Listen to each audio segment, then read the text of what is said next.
دورے کے دوران سرمایہ کاری، نئے معاہدوں پر پیش رفت کا امکان، صنعت زراعت، اقتصادی زونز کے قیام میں تعاون پر بات ہوگی۔ اس موقع پر دو طرفہ تجارت سی پیک کے منصوبوں کی رفتار تیز کرنے پر مشاورت ہوگی۔ دفتر خارجہ نے دورے چین کے شیڈول کی تیاریاں شروع کر دیں۔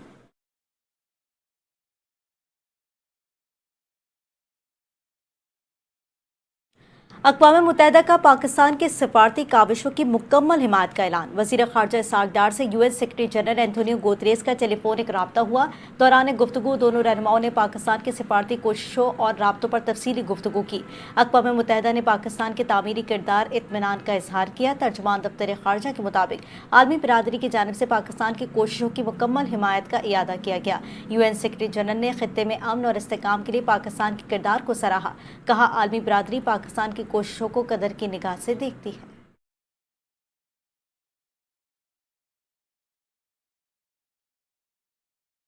سندھ حکومت نے صوبے کے ٹرانسپورٹ نظام کو جدید خطوط پر استوار کرنے کے لیے بڑا اقدام اٹھاتے ہوئے روٹ پرمٹس اور وہیکل فٹنس سرٹیفکیٹ کو مکمل ڈیجیٹلائز کرنے کا فیصلہ کر لیا۔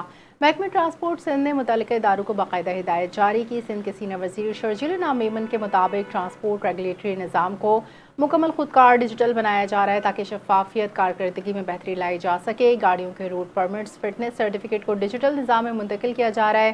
اس مقصد کے لیے 30 جون کی آخری تاریخ مقرر کی گئی۔ شرجیل میمن نے ہدایت کی کہ تمام ٹرانسپورٹرز کو اس حوالے سے آگاہ کیا جائے تاکہ وہ بروقت رجسٹریشن مکمل کر سکیں۔ فیلڈ دفاتر کو روزانہ کم از کم 1000 اندراجات مکمل کرنے کے احکامات جاری۔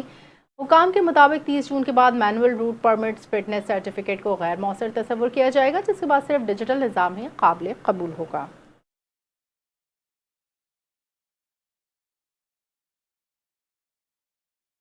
صنعتی صارفین کے لیے گیس سستی ہونے کا امکان۔ IMF نے گیس لیوی میں کمی کی اجازت دے دی۔ کیپٹو پاور پلانٹس پر لیوی میں 30 سے 60% تک کمی متوقع ہے۔ ذرائع وزارت پیٹرولیم کے مطابق IMF نے گیس لیوی کا نیا فارمولا منظور کر لیا۔ وفاقی وزیر پیٹرولیم علی پرویز ملک کی درخواست پر فارمولا تبدیل کیا گیا۔ ٹیرف اب اوسطاً بنیاد پر مقرر کیا جائے گا۔ پہلے لیوی کو پیک آورز سے منسلک کیا گیا تھا۔ لیوی میں کمی سے نیشنل گرڈ سے بجلی کی طلب کم نہ ہونے کی شرط عائد کر دی گئی ہے۔ ذرائع وزارت پیٹرولیم کے مطابق بجلی کی طلب کم ہوئی تو لیوی دوبارہ بڑھ سکتی ہے۔ گیس لیوی کا مقصد صنعتوں کو گرڈ پر لانا ہے۔ مہنگی بجلی کے باعث صنعتوں کو مشکلات کا سامنا ہے۔ اس وقت کیپٹو پاور پلانٹس پر 1343 روپے فی MMBTU لیوی عائد ہے۔ خیال رہے کہ حکومت نے رواں مالی سال اس لیوی سے 105 ارب آمدن کا ہدف مقرر کر رکھا ہے۔ اگست 2025 کے لیے لیوی کی شرح 690 روپے فی MMBTU مقرر تھی۔ اپریل کے لیے شرح 570، مئی کے لیے 550 اور جون کے لیے 402 روپے مقرر تھی۔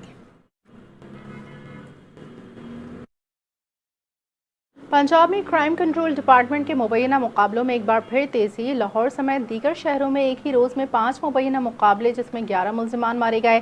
پولیس کے مطابق لاہور میں 6 ملزمان مبینہ مقابلے ڈیفنس اقبال ٹاؤن چوہنگ میں ہوئے۔ اس کے علاوہ شیخو پورہ میں CCT اور اشتہاری ملزمان کے درمیان فائرنگ کے تبادلے میں 3 ملزمان ہلاک۔ ساہیوال میں بھی CCD سے مبینہ مقابلے میں 2 ڈاکو مارے گئے۔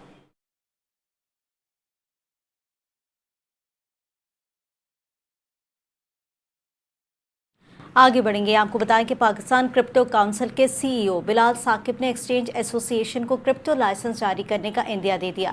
ایکسچینج ایسوسی ایشن اور پاکستان کے چیئرمین ملک محمد بہستان نے کیپ کے صدر ظفر پراچا اور دیگر عہدیداروں کے ہمراہ پاکستان کرپٹو کونسل کے CEO بلال ثاقب کے ساتھ منعقدہ اجلاس کے دوران کہا کہ کرپٹو کرنسی اگر ایک مستحکم ڈیجیٹل کرنسی بن گئی تو اوورسیز پاکستانیوں کی ترسیلات لمحوں میں منتقل ہو سکیں گی اور ترسیلات زر کا سالانہ حجم 38 ارب ڈالر سے بڑھ کر 50 ارب ڈالر تک پہنچ جائے گا۔ انہوں نے کہا کہ نوجوان قیادت کی کوششوں سے پاکستان میں کرپٹو کونسل کو قانونی حیثیت حاصل ہوئی ہے۔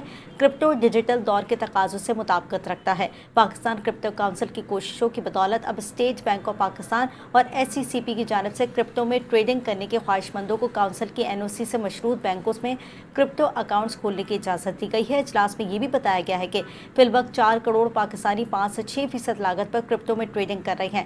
اگر ڈیجیٹل لائسنس کا اجرا شروع ہو جائے تو یہ لاگت 1% رہ جائے گی۔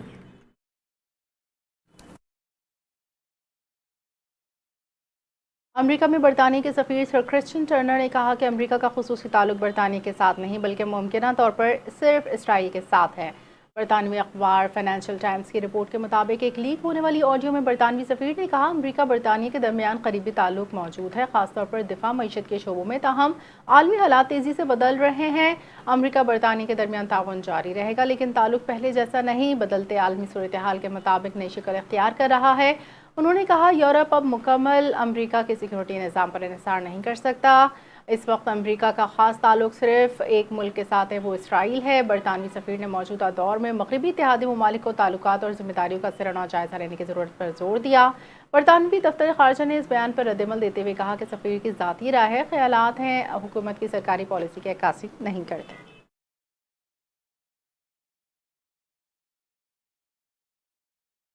آگے بڑھیں گے اور بات کریں گے مہنگائی کی۔ کراچی میں مہنگائی نے شہریوں کو شدید مشکلات سے دوچار کر دیا ہے۔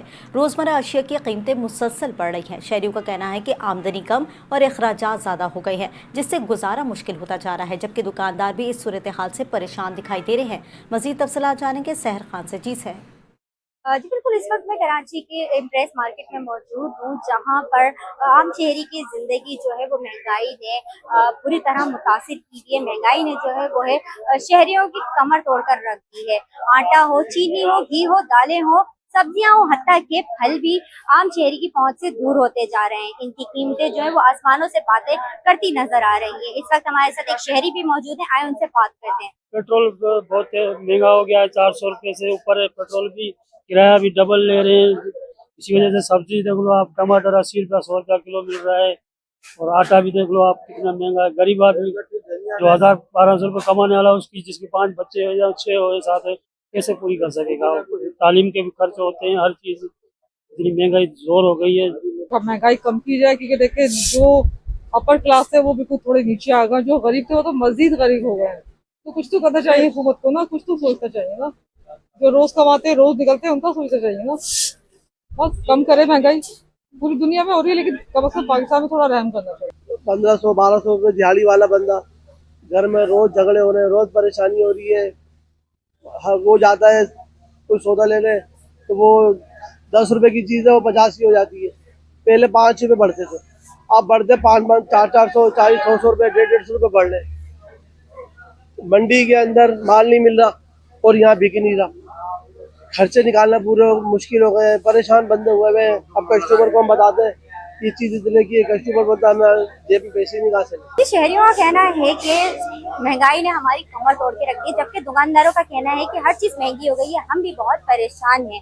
جبکہ شہری جو ہے سندھ حکومت سے مطالبہ کرتے نظر آ رہے ہیں کہ سرکاری نقد ناموں پر عمل درآمد جو ہے وہ یقینی بنایا جائے تاکہ شہریوں کو کچھ حد تک ریلیف مل سکے۔ کیمرہ مین علی رضا کے ساتھ Sehar Khan, NTN news, Karachi. Italy کے وزیر خارجہ جارجیا میلونی نے کہا کہ ان کی موجودہ ترجیح مہنگائی کے دباؤ کو کم کرنا ہے۔ اٹلی کے وزیر اعظم جارجیا میلونی نے میڈیا سے گفتگو میں کہا کہ ہماری موجودہ ترجیح مہنگائی، خاص طور پر توانائی کی قیمتوں کے حوالے سے ہے، جو امریکہ اسرائیل کے ایران کے خلاف جنگ کے اثرات کے باعث بڑھ رہی ہے، اس پر قابو پایا جائے۔ موجودہ بین الاقوامی بحران کے تناظر میں یہ ضروری ہے قیمتوں اور توانائی کے شعبے کو قابو میں رکھا جائے اور مجموعی قومی پیداوار میں کمی کا سبب نہ بنے۔ اطالوی وزیر اعظم کے مطابق اس صورتحال میں قیمتوں اور توانائی پر کنٹرول کو برقرار رکھنا ایک اہم مثبت قدم ہے۔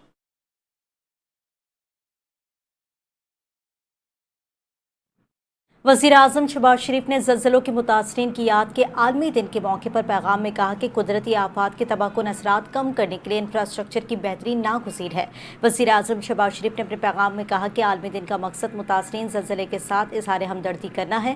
پاکستان دنیا بھر میں زلزلوں اور دیگر قدرتی آفات کے متاثرین سے اظہار یکجہتی کرتا ہے۔ قدرتی آفات سے بچاؤ کی پیشگی اطلاع کی ٹیکنالوجی اور ڈھانچوں کی مضبوطی ضروری ہے۔ وزیر اعظم نے کہا پاکستان میں اکتوبر 2005 کا تباہ کن زلزلہ قومی یادداشت پر آج بھی نقش ہے۔ زلزلے سے 80,000 افراد جاں بحق، آزاد کشمیر اور خیبر پختونخوا کے 30 لاکھ افراد بے گھر ہوئے۔ سانیہ 2005 نے ملک کے انسانی، سماجی اور معاشی سطح پر گہرے اثرات چھوڑے۔ سانیہ 2005 قوم کے حوصلے، اجتماعی عزم اور بہادری کی بھی یاد دلاتا ہے۔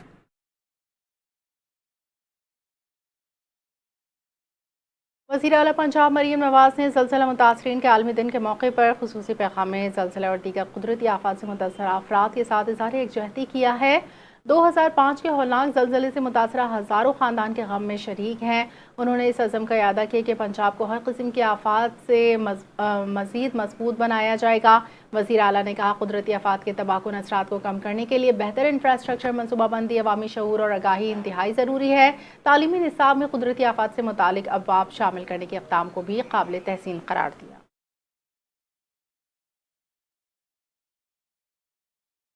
کھیل کے میدان سے خبر دیں آپ کو، I C C women's T20 world cup کے لیے New land women cricket team کا اعلان کر دیا گیا ہے۔ نیوزی لینڈ کرکٹ کے مطابق امیلا کر 15 رکنی ٹیم کی قیادت کریں گی۔ صوفی ڈیوائن اور سوزی بیٹس بھی اسکواڈ میں شامل ہیں۔ صوفی ڈیوائن اور سوزی بیٹس آخری مرتبہ ورلڈ کپ کھیل رہی ہیں۔ ورلڈ کپ کے بعد دونوں کرکٹرز ریٹائر ہو جائیں گی۔ آئی C C women's T20 world cup 12 جون سے انگلینڈ میں کھیلا جائے گا۔ T20 ورلڈ کپ سے قبل New Zealand women team England کے خلاف 3 T20 میچز کی سیریز بھی کھیلے گی۔ کراچی میں گرمی کی شدت برقرار ہے، جہاں درجہ حرارت 36 ڈگری تک جانے کا امکان ہے۔ حبس کے باعث یہ 40 ڈگری سے زیادہ محسوس کیا جا رہا ہے۔ آئندہ دنوں میں گرمی کی لہر برقرار رہ سکتی ہے۔ شہریوں کو ہدایت کی گئی کہ وہ دوپہر کے اوقات میں غیر ضروری باہر نکلنے سے گریز کریں اور پانی کا زیادہ استعمال کریں۔ تفصیلات دیکھیے اس رپورٹ میں۔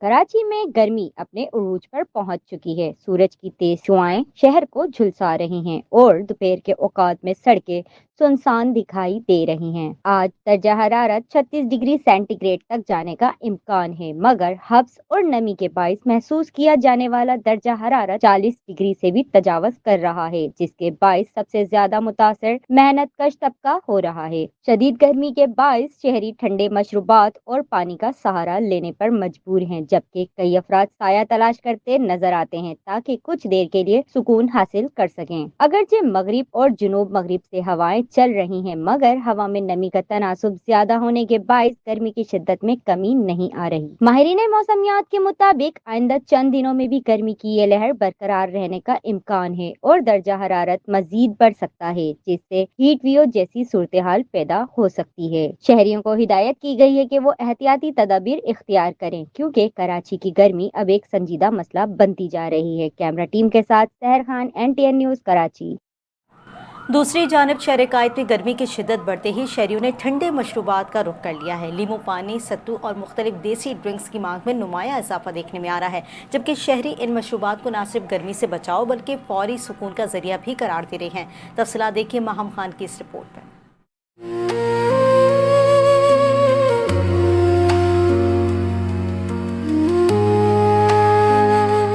شدید گرمی کے باعث شہر قائد کے مختلف علاقوں میں ٹھنڈے مشروبات کے اسٹالز پر رش بڑھ گیا ہے۔ شہری مہنگے کولڈ ڈرنکس کے بجائے روایتی مشروبات جیسے لیمو پانی، ستو اور تربوز کے شربت کو ترجیح دے رہے ہیں۔ گرمی کی شدت آج کل ناؤ ڈیز بہت زیادہ ہائی ہے، اب تک 40 چل رہا ہے، تو اب ان مشروبات اگر یہ ریگولر نارملی بہت اچھے ہو جائیں تو اس لیے کہ انسان کافی حد تک اپنے جسم کے پروٹین کو پورا لیول کر لیتا ہے۔ تو یہاں گرمی بہت زیادہ ہے، اس وجہ سے شربت اچھی طرح چل رہے ہیں، سب اچھی شربتیں رگڑے والی ہے، اس میں کاش بادام، روح افزا سب ٹھنڈا کیا ہوا ہے۔ یہ بہت بہتر ہے گرمی کے لیے، جو موسم ہے اس کے حوالے سے خاص طور پہ اس طرح کے مشروبات سے فائدہ ہوتا ہے، ٹیمپریچر مینٹین ہے۔ بس مہنگائی کی وجہ سے کوئی کم ہی لوگ آتے ہیں، جو جن کو ہوتی ہے گرمی لگتی ہے وہ فوراً آتے ہیں جوس پی لیا نیبو پانی کا، اور مہنگائی کی وجہ سے بہت کم لوگ آتے ہیں، اور 50 روپے کا گلاس پینے میں بھی لوگوں کو پریشانی ہو۔ ماہرین صحت بھی گرمی کے موسم میں پانی اور قدرتی مشروبات کے استعمال کا مشورہ دیتے ہیں تاکہ جسم میں پانی کی کمی سے بچا جا سکے۔ شہریوں کا کہنا ہے کہ دیسی ٹھنڈے مشروبات نہ صرف گرمی کا بہترین توڑ ہیں بلکہ صحت کے لیے بھی زیادہ فائدہ مند ثابت ہوتے ہیں۔ شہر قائد میں گرمی کی شدت واضح طور پر محسوس کی جا رہی ہے، جس کے باعث شہریوں نے ٹھنڈے مشروبات کی جانب رخ کر لیا ہے۔ کیمرہ مین علی رضا کے ساتھ Maham Khan, NTN news, Karachi. Infinix نے لاہور میں منعقدہ پیڈل ایونٹ کے موقع پر اپنا نیا نوٹ 60 ایج اسمارٹ فون متعارف کروا دیا۔